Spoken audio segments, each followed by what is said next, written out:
Hi అండి. మా చిన్నోడు అప్పడాలు చేసుకుంటున్నాడు. చూద్దాం రండి.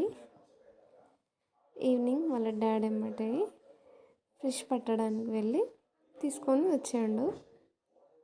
వాడే కడిగి పక్కన పెట్టిండు. ఇవి తింటా మమ్మీ అని చెప్పేసి ఇవి చేసుకుంటుండు అనమాట. వాళ్ళకి వాళ్ళ సిస్టర్కి అంట. ఇంతసేపు బయట మొత్తం మంట పెట్టిండు, కట్టెలేసి మంట పెట్టిండు. వద్దురా అంటే లేదు. మళ్ళీ ఇంట్లోకి వచ్చి మమ్మీ నాకు ఇది కావాలి అని చెప్పి వాడే చేసుకొని తింటున్నాడు. ఆయిల్ మీద పడుతుందన్నా కూడా ఇంటలేడు వాడు. చూడండి ఇలా చేస్తున్నాడు.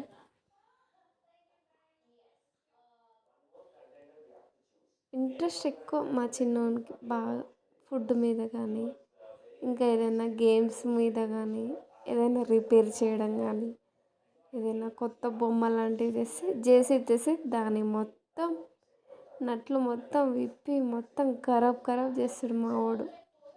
అది రిపేర్ చేస్తా మమ్మీ, ఇది రిపేర్ చేస్తా మమ్మీ, చూడు మమ్మీ, అది చూడు మమ్మీ అని చెప్పుకుంటా మొత్తం ఖరాబ్ చేసి తెచ్చిన నెక్స్ట్ డేనే మొత్తం ఖరాబ్ చేస్తాడు. తను ఏ పార్ట్ ఆ పార్ట్కి తీసేస్తూనే ఉంటాడు. ఇప్పుడు ఫిష్ కర్రీ చేస్తాడంట. ఏం దంచుతున్నాడు వాడు? మసాలాలు దంచుతున్నాడు. జీలకర్ర మెంతులు వేసి దంచుతున్నాడు. వాళ్ళ డాడీ ఏం దంచుతున్నావురా అని నన్ను అడుగుతున్నాడు. చూస్తున్నాడు.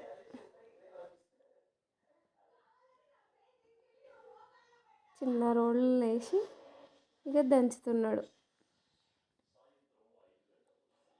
వద్దంటుంటే ఇంటలేడు. వద్దురా అంటే నేను చేస్తా.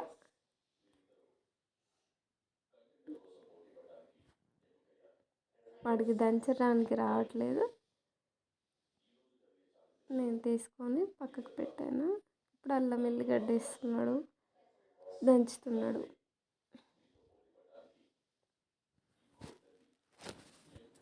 మీకు దీంట్లో ఒక ట్రిక్ చెప్తాను. అదేంటిదంటే ఫిష్లది పోపు వేస్తున్నాడు వాడు. ఇప్పుడు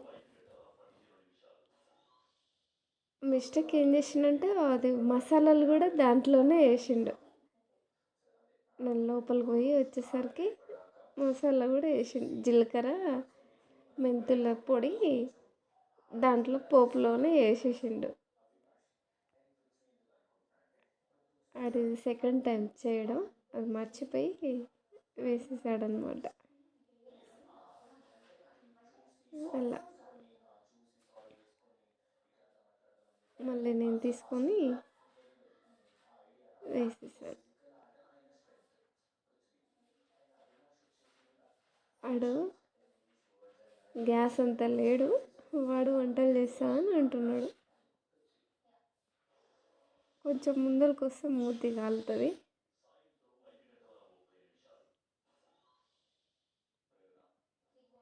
ఫిష్ కర్రీలో కొంచెం ఆయిల్ వేసి, తర్వాత ఆనియన్స్ వేసి, కొంచెం చింతపండు రసం వేసి, దాంట్లో గుజ్జు వేయాలి అన్నమాట. తర్వాత అది మగ్గిన తర్వాత ఫిషెస్ వేయాలి.